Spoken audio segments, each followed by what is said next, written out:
আজকে আমরা শিখব অক্টাল সংখ্যা থেকে হেক্সাডেসিমাল সংখ্যায় রূপান্তর। 5, 2, 7 অক্টাল সংখ্যা হেক্সাডেসিমাল সংখ্যায় রূপান্তর করো। প্রথমে আমরা সংখ্যাগুলো ফাঁকা ফাঁকা করে লিখব। 5, 2, 7। এরপর আমরা রাব করব। প্রথমে 1 লিখবো, তারপর 1 এর ডাবল হচ্ছে 2, 2 এর ডাবল হচ্ছে 4।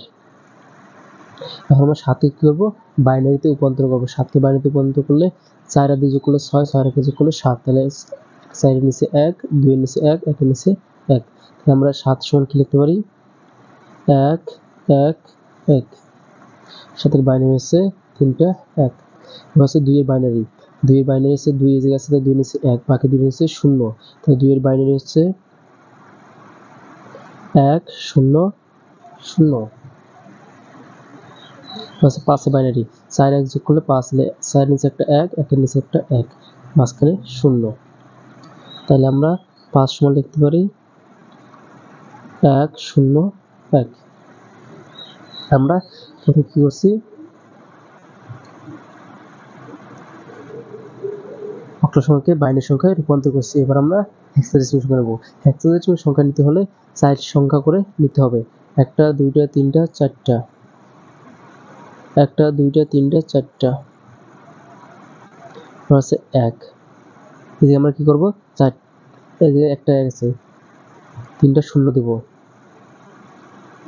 1টা 2টা 3টা, 4টি সব পূরণ হয়েছে। তাহলে আমরা লিখতে পারি, আমরা রাব করি 1, 2, 4, 8, 3টা 1। তাহলে 1, এই যে একটা 1, এই যে একটা, এই যে একটা 1, এই যে 0। তাহলে আমরা এটা সমান কি লিখতে পারি, 7। তারপর আছে একটা 1, তারপর আছে একটা 0, তারপর আছে 1, তারপর আছে 0। তাহলে 4 আর 1 যোগ হলে 5। আমরা এই যে লিখতে পারি 5।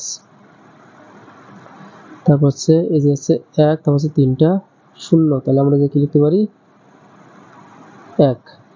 তাহলে আমাদের অঙ্কটা শেষ। এখন আমরা অ্যান্সার লিখব 5, 2, 7 হেক্সাডেসিমাল অক্টাল সংখ্যা সমান হেক্সাডেসিমাল লিখব 1, 5, 7 হেক্সাডেসিমাল সংখ্যা 157।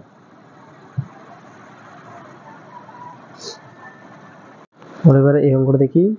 473.47 কে হেক্সাডেসিমাল সংখ্যায় রূপান্তর করো। প্রথমে আমরা কি করব, সংখ্যাগুলো একটু ফাঁকা ফাঁকা করে লিখব।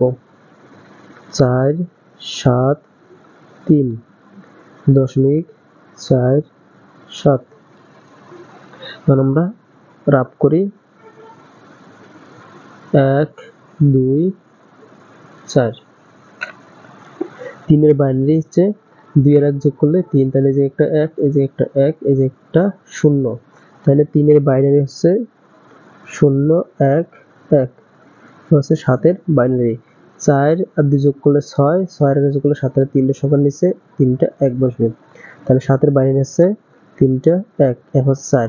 শুধু 4 এর নিচে একটা 1, বাকি দুটো 0। তাহলে 4 এর বাইনারি হচ্ছে 1, 0, 0। এবার আমরা দশমিক পরে করব। দশমিক এই যে একটা দশমিক বসবে, তখন কি 4। 4 এর বাইনারি হচ্ছে এই যে করলাম 1, 2টা 0, 1, 2টা 0। 7 এর বাইনারি আমরা আগে করছি 3টা 1, 7 এর বাইনারি হচ্ছে 3টা 1। এবার আমরা কি করব, হেক্সাডেসিমাল সংখ্যায় রূপান্তর করব। তাহলে হেক্সাডেসিমাল সংখ্যা রূপান্তর করতে হলে আমাদের কি করতে হবে, দশমিকের আগের সংখ্যার ক্ষেত্রে ডান দিক থেকে শুরু করতে হবে। 4টা ডিজিট একসাথে করতে হবে। 1টা 2টা 3টা 4টা, এই 4টা ডিজিট আমরা একসাথে নেব। তারপরে 1টা 2টা 3টা 4টা, এই 4টা ডিজিট আমরা একসাথে নেব। এরপর হচ্ছে 1টা 1। তাহলে আমাদের আরো 3টা সংখ্যা দরকার। আমরা কিভাবে 3টা সংখ্যা পূরণ করব, 3টা 0 বসাবো, 2টা 3টা। তাহলে আমাদের 4টা সংখ্যা পূরণ হয়েছে। এখন আমরা কি করব, এই সংখ্যাগুলোকে আমরা হেক্সাডেসিমাল সংখ্যায় রূপান্তর করব। টিক চিহ্ন দেব। আমরা এখন রাব করতে পারি। এই হচ্ছে 1, 2, 4। এরপর আমরা লিখতে পারি 8। তাহলে এই যে কত আছে, 2টা 1, একটা 0, একটা 1। তাহলে 8 এর নিচে একটা 1, 4 এর নিচে একটা 0, তারপর হচ্ছে দুইটা 1, 1 এর নিচে 2 এর নিচে একটা 1, 1 এর নিচে একটা 1। তাহলে 8 আর 2 যোগ করলে 10 আর 1 যোগ করলে 11, এদিকে বসবে 11 অর্থাৎ বি।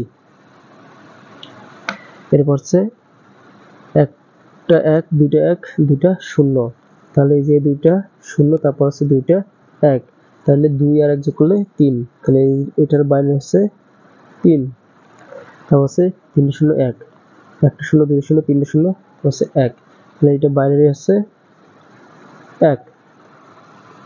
এবার আমরা দশমিকের পরের সংখ্যা ক্ষেত্রে করব। দশমিক পরের সংখ্যার ক্ষেত্রে শুরু করতে হবে বাম থেকে ডান দিক। তাহলে একটা সংখ্যা, দুইটা সংখ্যা, তিনটা সংখ্যা, চারটা সংখ্যা, তারপর হচ্ছে দুইটা সংখ্যা। এখন আমাদের আরো দুটো সংখ্যার দরকার, তাহলে আমরা যে দুইটা শূন্য বসাবো, তাহলে আমরা 4টে ডিজিট পূরণ হয়েছে। তাহলে প্রথমে আছে একটা 1, একটা 1, তারপর হচ্ছে দুইটা শূন্য, কি আছে এই জায়গায় একটা 1, দুইটা শূন্য, তারপর হচ্ছে 1, তাহলে 8 আর 1 যোগ করলে 9, তাহলে আমরা যে কি লিখতে পারি 9। তারপর হচ্ছে দুইটা 1, দুইটা 1, তারপর হচ্ছে দুইটা শূন্য, তাহলে 8 আর 4 যোগ করলে হচ্ছে 12, এই যে হবে 12 বা সি। এখন আমরা অ্যান্সার লিখব 473.47। অক্টাল সংখ্যা সমান হচ্ছে 1 3 বি দশমিক 9 সি হেক্সাডেসিমেল সংখ্যা। তাহলে অ্যান্সার দাঁড়ালো 13 বি দশমিক 9 সি।